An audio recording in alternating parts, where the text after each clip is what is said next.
Bienvenue sur Harmonie énergétique, le podcast qui te révèle tout sur les secrets des soins énergétiques et dans lequel tu trouveras des petites clés pour te sentir plus serein ou sereine. Ici, tu plongeras dans le monde des énergies, des ressentis et de l'invisible. On ouvre une porte qui permet de mieux nous comprendre ainsi que tout ce qui nous entoure.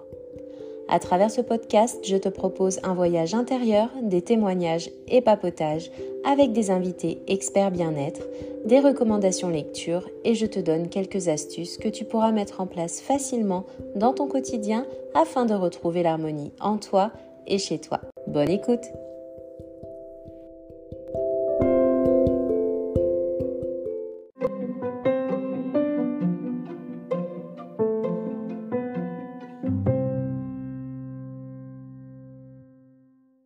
Les questions qu'on se pose sur nous-mêmes peuvent nous aider à mieux nous connaître, à connaître nos aspirations et nos limites. Seulement voilà, se poser une question en engendre souvent une autre et on peut finir par en arriver à ces questions dites existentielles. Alors qu'est-ce qu'une question existentielle ? C'est littéralement une question qu'on se pose sur l'existence mais qui fait réfléchir, beaucoup réfléchir. Ça peut être par exemple, pourquoi je me lève le matin? Quelle est ma mission de vie? Y a-t-il une puissance supérieure dans l'univers? Qui suis-je? Y a-t-il une vie après la mort? Etc., etc. Pris dans le train-train de la vie quotidienne et surtout si tout va bien, il est rare qu'on se les pose vraiment. Ces questions surviennent bien souvent lorsqu'on fait face à un ou plusieurs événements douloureux, une situation qui nous fait nous remettre en question, certains problèmes ou lorsqu'on se sent tout simplement bloqué. On utilise beaucoup le terme de blocage dans le développement personnel, mais que signifie-t-il réellement ? Un blocage, c'est une des raisons pour lesquelles il peut être difficile d'avancer dans certains domaines de la vie, qu'ils soient professionnels, familial ou amoureux. Et le problème, c'est que si on ne les identifie pas, ces blocages, ils peuvent nous amener à revivre certains schémas. C'est un peu comme un cycle. Alors ces blocages, ils ne sont pas toujours faciles à reconnaître et parfois bien difficiles à résoudre par soi-même. Comment naissent-ils ? Comment naissent ces blocages émotionnels ? Il peut s'agir de blessures émotionnelles non cicatrisées, subies par des expériences de vie passées. Ces émotions, si elles ne sont pas vraiment prises en compte, elles peuvent conduire à des schémas répétitifs comme une perte d'argent, des problèmes d'amour ou dans d'autres domaines de notre vie. C'est un peu comme une sorte d'énergie qui reste et qui se répète d'un point de vue subconscient. Il peut s'agir également de colère, de ressentiment, de culpabilité, de tristesse réprimée et qui vont venir affecter le bien-être général de la personne. On identifie en tout 7 blocages principaux que je vais vous mentionner maintenant, mais ils feront tous l'objet d'un podcast différent pour aller plus en détail dans leur signification. Il peut s'agir d'une forme d'abandon, de rejet, de dévalorisation, d'injustice, de culpabilité ou même de reconnaissance. Donc en fait, ces blocages, c'est un peu comme des petits boutons sur lesquels la vie vient appuyer jusqu'à ce qu'on finisse par comprendre leur origine et à s'en libérer. Et si nous avions les réponses déjà en nous et juste besoin d'un coup de pouce pour aller les chercher? Se tourner vers un bon thérapeute est une des solutions les plus connues. Il y a également en complément les soins énergétiques qui peuvent vous aider à venir identifier les blocages qui sont la source d'un éventuel mal-être et au-delà de ça, à s'en libérer. Alors pourquoi ne pas essayer de poser tous ces vieux bagages qui vous pèsent et vous empêchent d'avancer ? Si tu souhaites recevoir plus d'informations sur les nettoyages énergétiques des lieux ou des personnes et recevoir les offres du moment, tu peux d'ores et déjà cliquer sur le premier lien dans la description de cet épisode. Tu auras également accès à la toute première offre de l'année pour la séance découverte. Lors de cette séance, il s'agit d'aborder ensemble ce qui peut générer certains blocages chez toi et de temps libéré pour plus d'harmonie et de clarté dans tes futurs projets.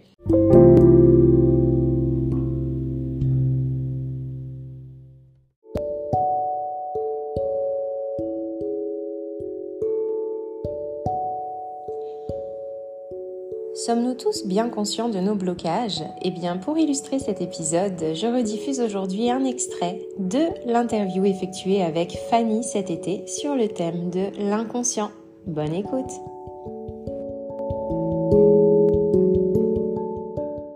Mais alors, comment est-ce qu'on peut se représenter vraiment l'inconscient en tant que tel ?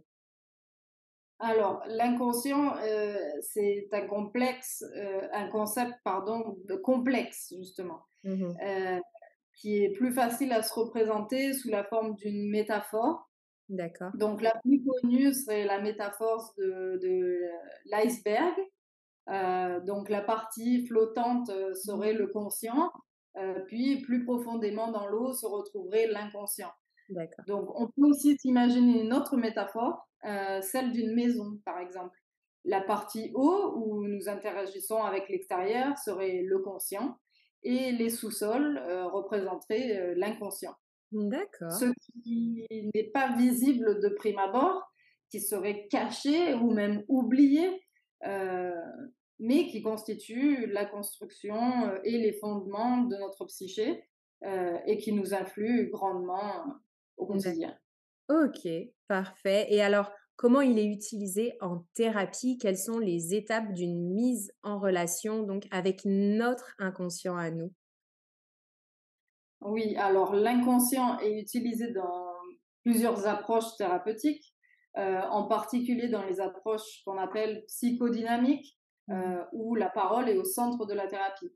La personne va donc pouvoir s'exprimer librement. Il y a plusieurs manières, entre guillemets, d'entrer en contact avec notre inconscient.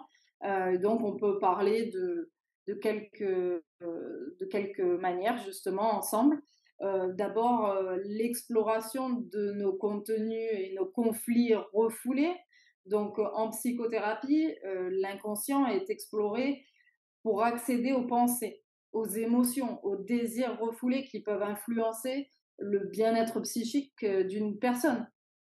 Le thérapeute va donc aider le patient à explorer ses contenus inconscients, souvent à travers des techniques telles que l'association libre, où le patient exprime librement ses pensées sans censure.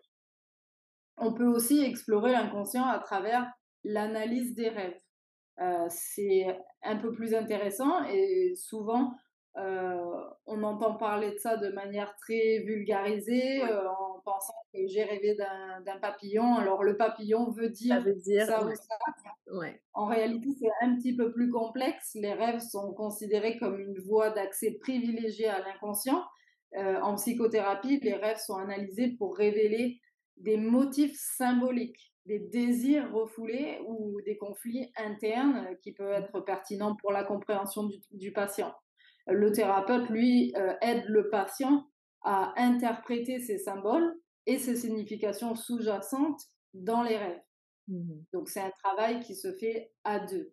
D'accord. Euh, L'interprétation aussi des lapsus et des actes manqués.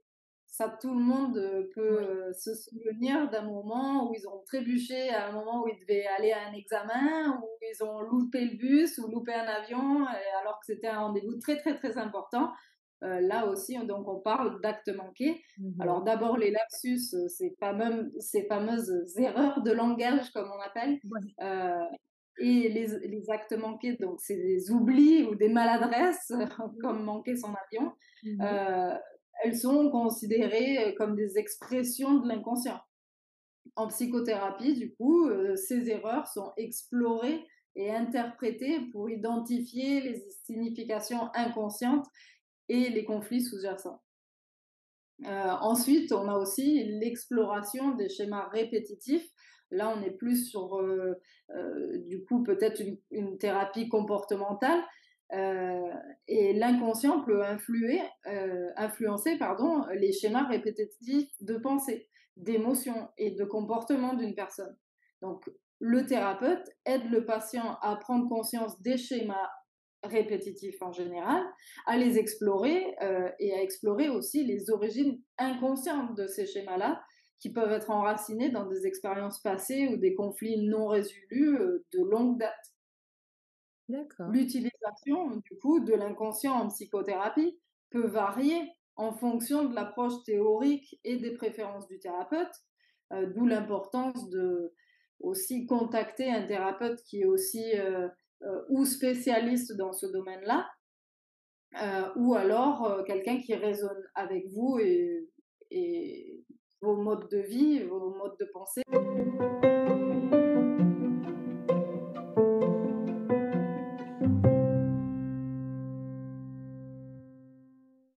Voilà, j'espère que cet épisode t'aura plu et t'apportera plus de clarté sur les différents blocages émotionnels. N'hésite pas à me poser toutes tes questions en bas des notes de cet épisode. Tu peux également me contacter à l'adresse harmonie.energetique@gmail.com. Toutes les infos sont dans la description. On termine aujourd'hui avec une question d'Audrey qui souhaiterait savoir s'il est possible d'offrir une séance de soins énergétiques à une amie. Alors oui, c'est possible, mais à certaines conditions seulement. Pour ma part, moi je ne travaille dans ce cas-là que si la personne m'a bien envoyé une confirmation écrite qu'elle souhaite qu'on effectue le soin sur elle. Et il faudra également que ce soit cette personne-là qui me contacte d'elle-même pour prendre rendez-vous et choisir le moment opportun. Sans ça, je ne peux pas travailler sur une personne sans son consentement, tout simplement. Voilà, j'espère que ça aura bien répondu à ta question. À très vite. Si tu souhaites recevoir les offres du moment et avoir plus d'informations sur les nettoyages énergétiques des lieux ou encore les soins énergétiques pour les personnes, tu peux désormais cliquer sur le lien dans la description de cet épisode.